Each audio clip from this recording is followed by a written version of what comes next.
than this thing over here.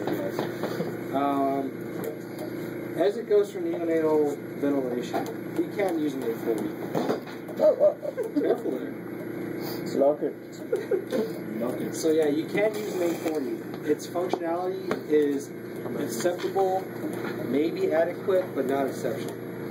If that makes sense. So in other words, it's not sensitive enough, it's not safe enough for most premature babies. But it can do it.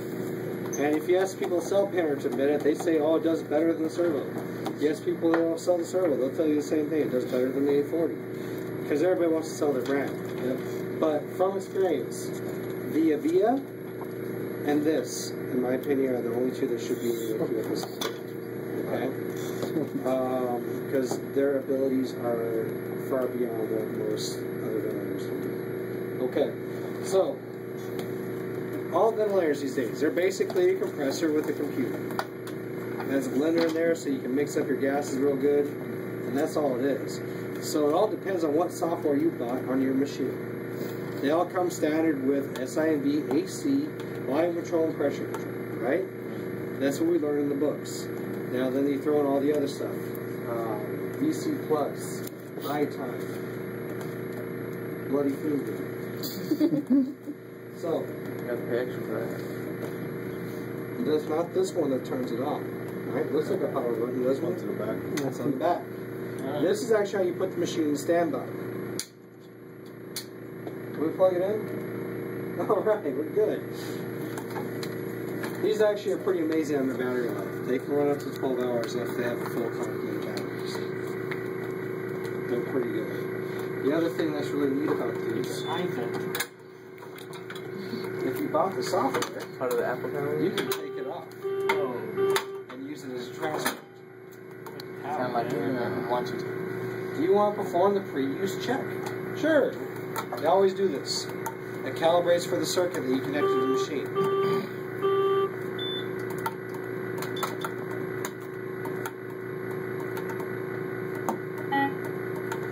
Okay. Usually it comes with a corrugated tubing. But somehow, I should feel like that one and that one, they forgot to tell us about that. Give it to us. So, here we go. Okay. So now it's going to run its internal checks. The most common failure is this thing here. There's actually a box inside of here. The valves get stuck. You can try hitting it. It actually works. Tap it. If it doesn't work, you actually just replace the unit. Okay. Alright. Safety valve check. It does everything for yourself. I mean, you can watch TV while you're doing this. It's not really that difficult. But it's vital, especially whenever you're using it on babies. Okay? Because it's going to calibrate to your circuit. And when it comes to pressures, you don't want to mess up with those babies. Okay?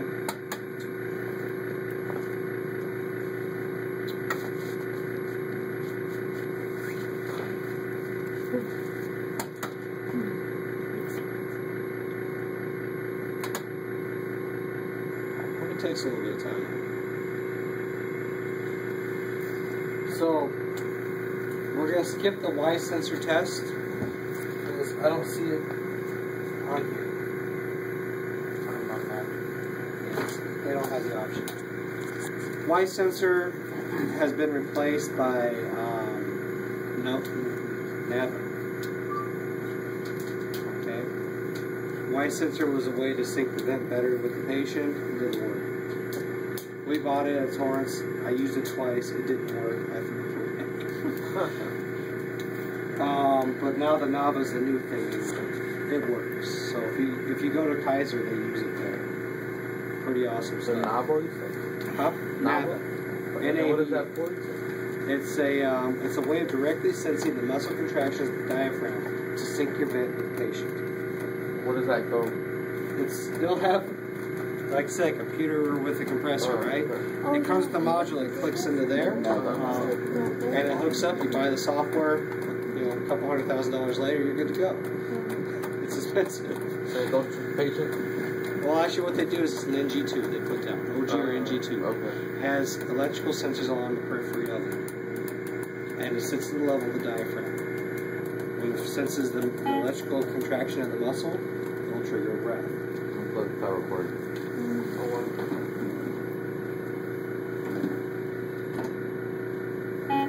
Well, again, power cord. Good job.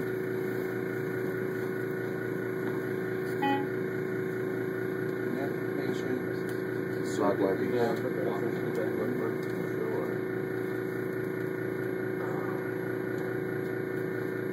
That one SSC he couldn't figure out. Okay.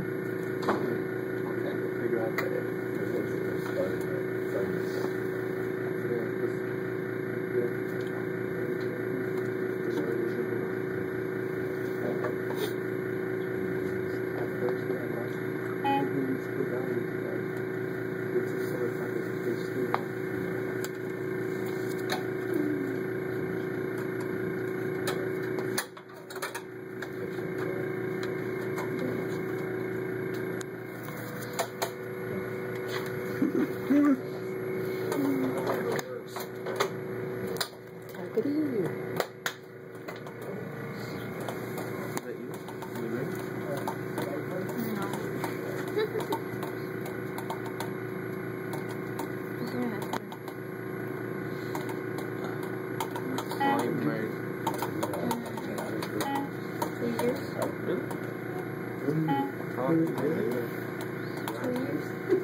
Okay, so most modern ventilators, with the exception of a few, the Servo 3100A is for babies only.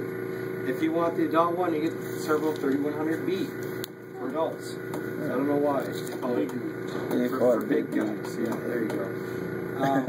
Most other vents, 840, Servo, Respironics vents, all those are birth to death vents, which means they're supposed to be able to run anything that you can put on. Okay? This vent is no exception. Where this vent itself is in its non-invasive modes. Okay?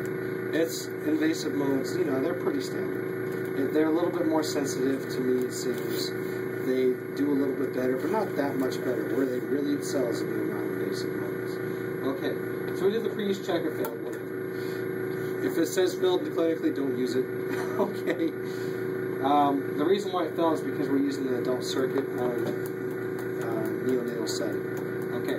When the screen is blue, you are in invasive mode. If the screen turns yellow, you are in non-invasive mode. Okay? How'd you do that? And what button is it? Touch screen. Oh yeah. So, we're going to start with invasive mode. Your settings. Pressure control ventilation. This is... Oops. It's non-invasive? No, we're in invasive mode. Invasive mode. So, this is pressure control ventilation. This is AC mode. Okay? That's not what we're using. We're going to use SIMV pressure, volume control pressure. There we go. That's what we're doing. Okay. So, now, we kind of talked about this. Where are we starting our respiratory rate? 10 on a baby? 30. 40. 30 something. 45? 50. I would go with around 30. 30 is a good start. Let's see. The default's to 30. It knows I'm kind of slow, so it's going to fix it for me, right? Alright, pressure control. 20, above peak. Now, keep this in mind. This is standard of all vents.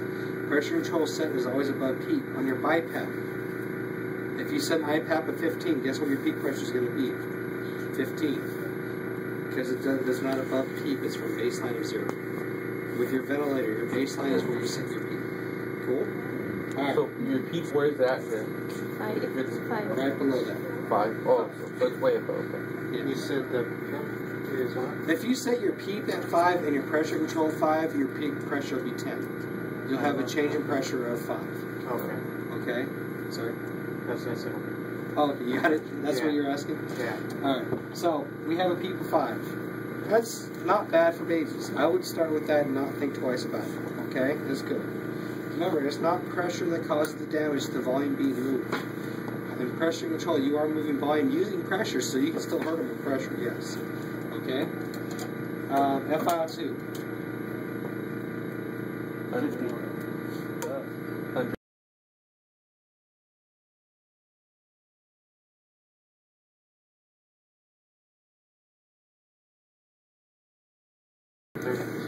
You start between 30 and 50%, somewhere in there. You kind of get an idea where they should be. Go ahead. Yeah. What did you talk about? Peep and the peak pressure? Okay. Let's go ahead and talk about that again. So, an invasive and non-invasive ventilators. I'm not talking about BiPAP. BiPAP is non-invasive positive pressure ventilation, or bi-level non-invasive positive pressure ventilation. BiPAP's owned by Respironics. You will not see it on your boards unless it has a little R next to it. Okay? So, for ventilating, invasive or non-invasive, using our fancy ventilators, your pressure control is above peak, which means if you have a pressure control of 20, your PEEP is 5, your PIP should be right around 25. Because when you say your pressure control, it starts with the 0 of your PEEP. So if your PEEP is 5, your 0 point is 5. You get what I'm saying? Okay. Okay. So you add the 5 to 20. Well, look at it. It says right here. Pressure control above peak.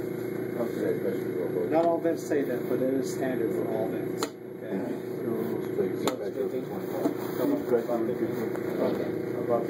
Well, I would start with 20. I mean, there's no problem starting with 20 because you're going to adjust this rather rapidly.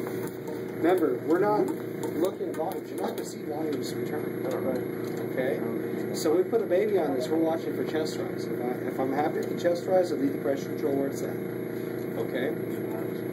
Yeah. Rate, I leave it at about 30 until I draw my first gas. And then I adjust. And depending on which one's higher, if my pressures are high, I'll adjust my pressures before I adjust my rate. See what I'm saying? Like I'm overventilating, my CO2s are low. My pressure control is set at like say 30, the PEEP of 5. I have a PIP of 35, that's pretty high. I'm gonna decrease that before I decrease the rate to fix my CO2. See what I'm saying? So the same can be said in reverse. If my pressures are low and my CO2 is high, but my rate's high, I'm gonna adjust my pressures. Cool? Alright, so TI. So respiratory time. Okay? The defaults on this are usually pretty good. I don't adjust them very often. They usually go between 0.4 and 0.5. This is seconds. On adults, we use a 1.0 I time most of the time, right? So you're using half of that, if not less. Okay? Are you going to be able to measure an IE ratio? No. You really can't. But if you're looking at the baby, it seems that the I time is as long or longer than the U time, fix it. It's all by look and feel. Okay? Percent rise time. This is like on the 840 to 50% rise to pressure. This is how quickly it hits your peak pressure you have set. Okay? Alright? Respiratory cycle time off. This is if the baby tries to exhale and the vent's still delivering the breath. It'll cycle it off. That last one that you were at, that'll be given to us? Huh? That'll be given to us? It defaults at 15, which will be adequate for 99% of your patients. Okay, so when it defaults, you don't have to... Sometimes you do. I mean, I don't want to tell you guys to fall in love with the defaults in the vent, but a lot can be said the defaults are pretty adequate for most of your patients. But once again, once you connect, you have to adjust. This is the same with adults. You put an adult in pressure control, your rise of pressure is not quick enough, you're going to notice a drop in your circuit pressure because the patient's breathing in faster than the vent's delivering the breath. Your rise of pressure is not quick enough. Cool? Alright. Pressure support. Once again, this is above PEEP. If you have a pressure support of 20 and a PEEP of 5, your PEEP pressure will be 25. Alright. We don't usually set our pressure control at the same level as our mandatory breaths. I usually start with about half. Okay? Alright. So we're happy with these settings. I'm pretty good. Everybody happy? Except, you are now ready to connect a baby. Where'd our baby go? I got a head right over here. Who intubated this patient? They put it way too deep. Carlos. Don't blame me.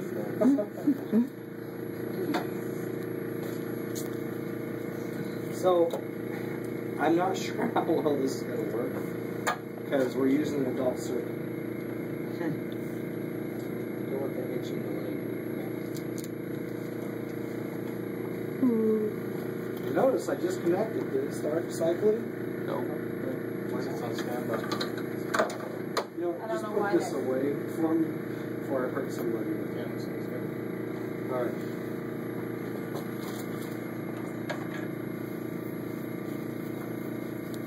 So, this vent is dummy proof to a point. If you do not start it, it will kill your patient. How do we start it?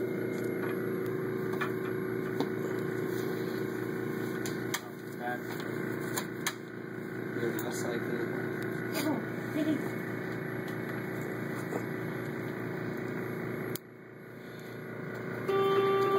Why does it have that extra little? Okay. Reason being, Maybe tube isn't as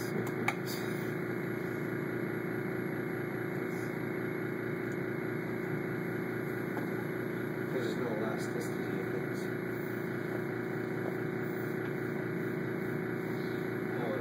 So anyways, our baby's breathing faster, so you will see your rate at 140s. It does happen.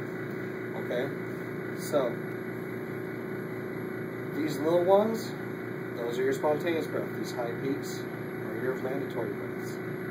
Okay? I think it's out of cycle because the circuit's too big. In other words, you're supposed to use a circuit that's like this big around. Okay? That's good. Yeah. So it's got a lot of dead space, so it's not sensing the pressures as adequately as it can. So, wow, that's alarming. Let's see, let's fix our alarms actually.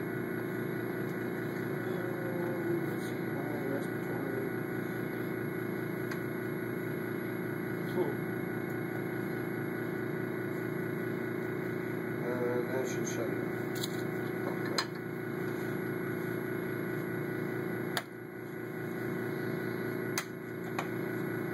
Okay, let's talk about our interface with you. Maybe it's still right? So, user interface. You have a series of buttons, okay? Actually, if you'll be my head holder this time. Just kind of hold it on your lap. Should be alright.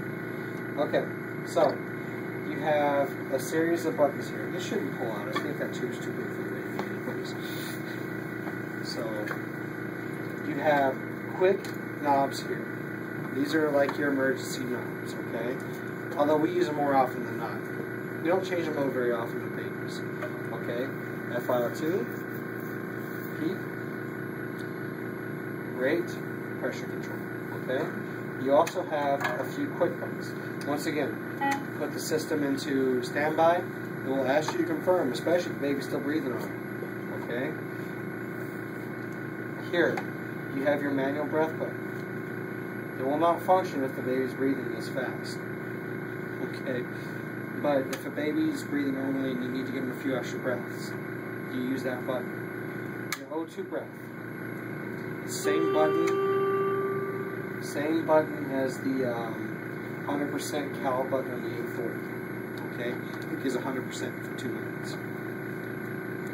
So, fix that? Yeah. Well, we don't pre-oxygenate like we do with adults in the neo. We'll talk about that.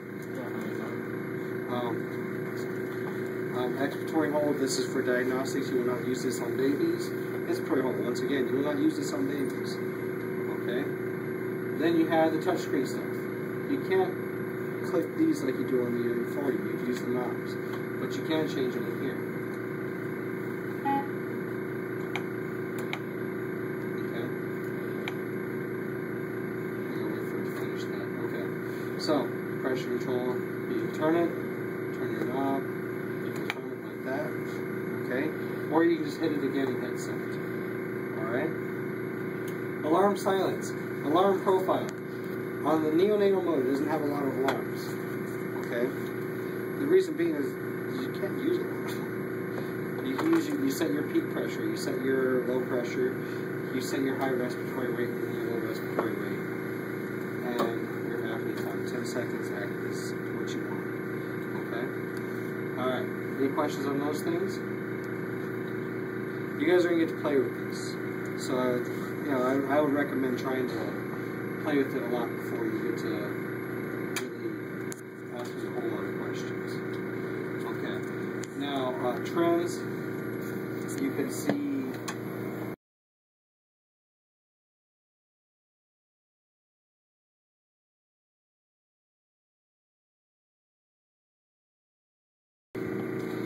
that just is not useful for the type of debility to do with the bones. But if you're looking at how a patient did over a few days, they will be very useful in the adults. If a patient is, you know, showing signs of apnea, you can see it on here. It'll show you how often the patient went apnea, things like that. That's what Trends does. You can save your data. Let's see here, main screen menu. Let's see. Then you have a few other things here. Most of these are to check things, okay? Your graphics, they don't really change. It's, let me see if I remember how to change it, because I think we usually just use those.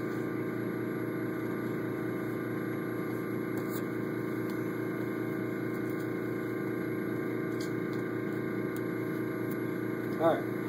Now, there's a few different value pages. This one tells you the generic stuff that you would probably need. I usually look at this one because it tells you just about everything you're going to use. Okay, peak pressure, mean air pressure, peak. This is about all I use. Because my return tidal volumes, they're miserable. My respiratory rate will vary. Babies don't sync up with these things great. They don't sync up with anything great. This is why that Nava thing is so cool.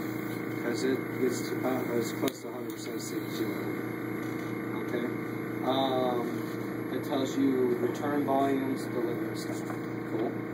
Your percent of FiO2, etc. Quick access. This is where you can look at your loops. Oh, and a neonate. That's about what you see. So we don't use loops. Okay? On the adult, however, it would be useful. Okay. Other things in the Quick Connect, you have suction support. It's preset 10% above your set for neonates. That's pretty good. Alright? Suction support? Yes. Oh, so it's like That's your pre-oxygenation. So if you're at 30, this will default to 40. However, you can change it. you can manually go and continue. Yeah. And it does this for, I believe, 90 seconds. But the 10% of the neonates is about all you're going to need. Okay? You hit set. 120 seconds. Now, let me see this. What I'm going to do is create a little bit of a loop. Post-oxygenation. And I'll post-oxygenate your baby too. Once again at 10% above set. It does this for 60 seconds. Cool? Alright, you guys tired of listening to me talk? Or a few articles real quick. Scales, waveform, blah, blah, blah. You don't need that stuff. Alright? A lot of this stuff is for diagnostic of the machine. Okay? Troubleshooting, etc. You know, you gotta go with what you see is wrong.